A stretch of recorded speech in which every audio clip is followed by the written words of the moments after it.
Okay, next हम लोग discuss करने जा रहे हैं कंडीशनल स्टेटमेंट्स।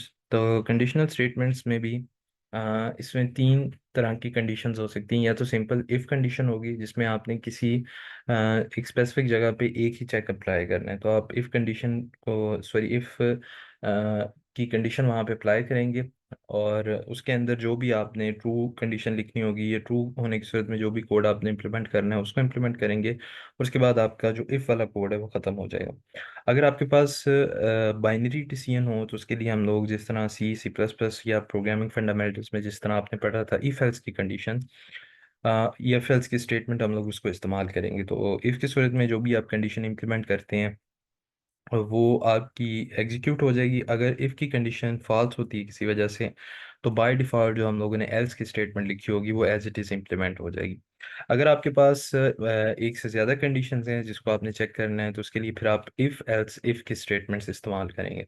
तो जितनी भी आपने चेक अप्लाई करने होंगे, स्टार्ट आपकी कंडीशन इफ़ से होगी। अगर ये किसी सूरत में कंडीशन आपकी फॉल्स हो जाती है, तो फिर जो नेक्स्ट कंडीशन इसके अंदर इम्प्लीमेंट की जा रही होगी उसको चेक किया जाएगा।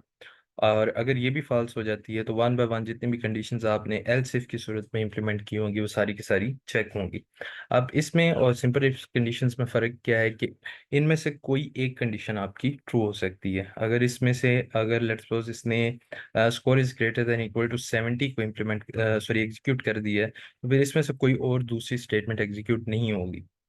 अगर ये सारी की सारी सिंपल इफ स्टेटमेंट की सूरत में इम्प्लीमेंट हो जाती, तो फिर उस सूरत में क्या होना था कि आपकी सारी की सारी स्टेटमेंट्स को उसने एवेलुएट करना था। तो अगर आपके पास सिंपल एक ही कंडीशन है, तो आप सिंपल इफ स्टेटमेंट इस्तेमाल करेंगे, जिस तरह एग्जांपल वन में उसने करके दिखाई हुई है। अगर आपके पास बाइनरी डिसीजन है कोई, जिसमें एक कंडीशन चेक होनी है और उसके बाद कोई ना कोई डिफ़ॉल्ट केस है, तो इफ एल्स स्टेटमेंट इम्प्लीमेंट हो जाएगी। लेकिन अगर आपके पास मल्टीपल कंडीशंस हैं जिसको आपने एवेलुएट करना है, और उसके अगेंस्ट मल्टीपल आउटपुट्स हैं जो जनरेट हो सकती हैं, या डिफरेंट एक्सप्रेशंस है जो एग्जीक्यूट आप करना चाह रहे हैं, तो उस सूरत में इफ़ एल्स इफ जो स्टेटमेंट्स हैं उसको एग्जीक्यूट करेंगे। तो इन स्टेटमेंट्स को आपने ऑलरेडी पहले भी यूज़ किया होगा सी या सी प्लस प्लस के अंदर। सिंटेक्स दोनों का काफ़ी हद तक सिमिलर है, और इसके अंदर जो कंडीशन है वो भी बिल्कुल वैसे ही लिखी जाती है जिस तरह आप सी या सी प्लस प्लस में लिखते हैं। तो नेक्स्ट हमारे पास नेस्टेड इफ एल्स हैं। अगर आपने एक इफ़ कंडीशन के अंदर फर्दर कोई और चेक्स इम्प्लीमेंट करने हैं, तो आप इफ एल्स की कंडीशन इफ़ के अंदर भी इस्तेमाल कर सकते हैं। तो ये लेवल्स जैसे जैसे आप बढ़ाते जाएंगे वैसे वैसे आपका कोड कम्प्लेक्स होता जाएगा। लेकिन बहरहाल आपके पास ऑप्शन ये अवेलेबल है कि आप इफ़ एल्स की कंडीशंस के अंदर नेस्टेड इफ एल्स की कंडीशंस को इस्तेमाल कर सकते हैं। अगर हम लोग कंपैरिजन ऑपरेटर्स की बात करें, तो इसके अंदर कंपैरिजन ऑपरेटर हैं वो काफ़ी हद तक सिमिलर हैं जो बाकी लैंग्वेजेस के अंदर हमें मिलते हैं, सिवाय इन दो ऑपरेटर्स के। एक ट्रिपल इक्वल टू का साइन आ रहा है, और एक नॉट इक्वल टू के बाद दो दफ़ा इक्वल टू का साइन आ रहा है। तो इन दोनों के अंदर जो बेसिकली डिफरेंस है वो ये है कि दोनों एक ही चीज़ को रिप्रेजेंट करते हैं, ये एक एक्सप्रेशन को एवेलुएट करते हैं, वो है इक्वल टू का। तो अगर आपने लेफ्ट हैंड साइड को चेक करना है कि वो राइट हैंड साइड के इक्वल टू है या नहीं, तो आप इन दोनों में से कोई भी यूज़ कर सकते हैं। लेकिन डिफरेंस क्या होगा कि ऊपर वाला जो है ये सिर्फ कंपेयर करेगा वैल्यूज़ को, और डाटा टाइप को इसके अंदर वो कंसिडर नहीं करवाएगा।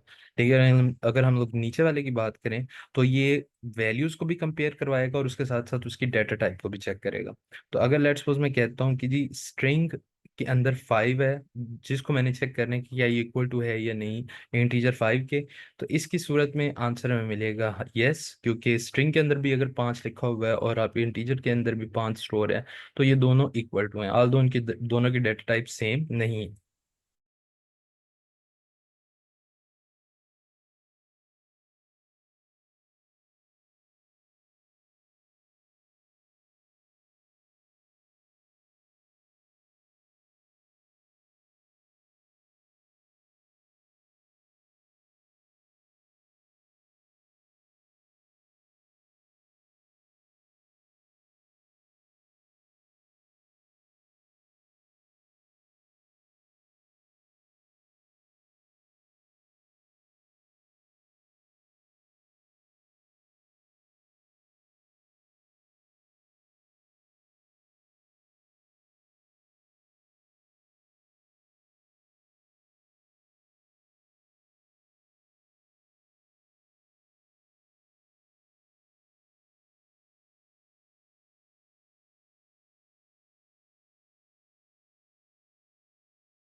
ओके, तो कंपैरिजन ऑपरेटर की हम लोग बात कर रहे थे। कंपैरिजन ऑपरेटर में हमारे पास इक्वल टू दोनों सूरत में रिप्रेजेंट किया जा सकता है, लेकिन दोनों में सिर्फ फ़र्क ये है कि ऊपर सिर्फ ऊपर वाला जो ऑपरेटर हमारे पास है ये सिर्फ चेक करेगा वैल्यू को।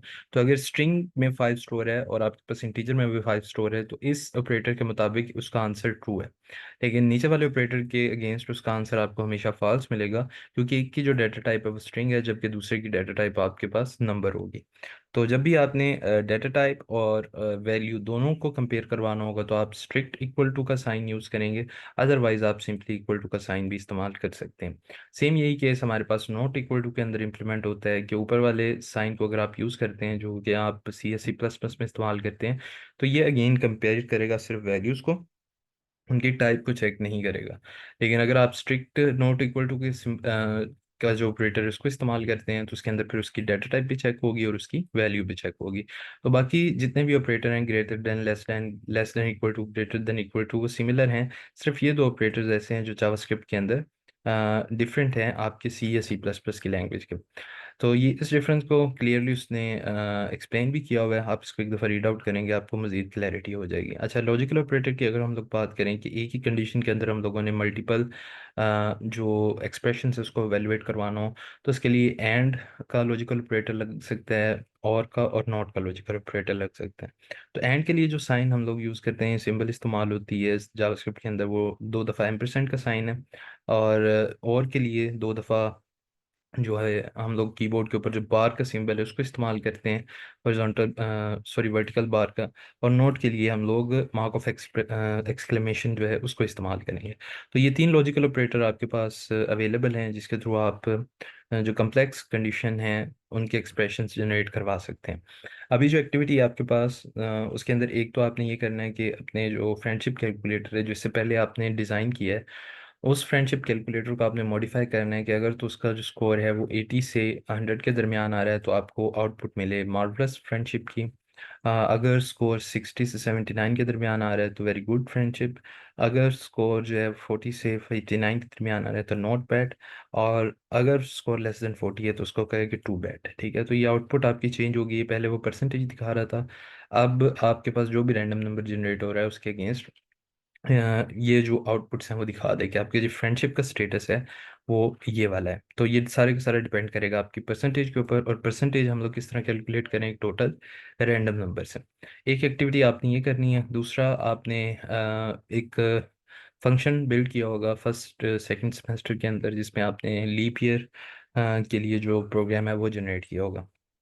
तो लीप ईयर का जो प्रोग्राम है उसके अंदर nested if else conditions use होती हैं, या फिर जो कम्प्लेक्स आपके पास कंडीशनल स्टेटमेंट्स हैं उसको इस्तेमाल किया जाता है। तो इसके लिए एक फ्लो चार्ट ऑलरेडी बना हुआ है आपके पास, ऑलरेडी ये काम आपने किया भी होगा, लेकिन सिर्फ प्रैक्टिस के लिए आपने इस चीज़ को जावास्क्रिप्ट के अंदर इम्प्लीमेंट करना है।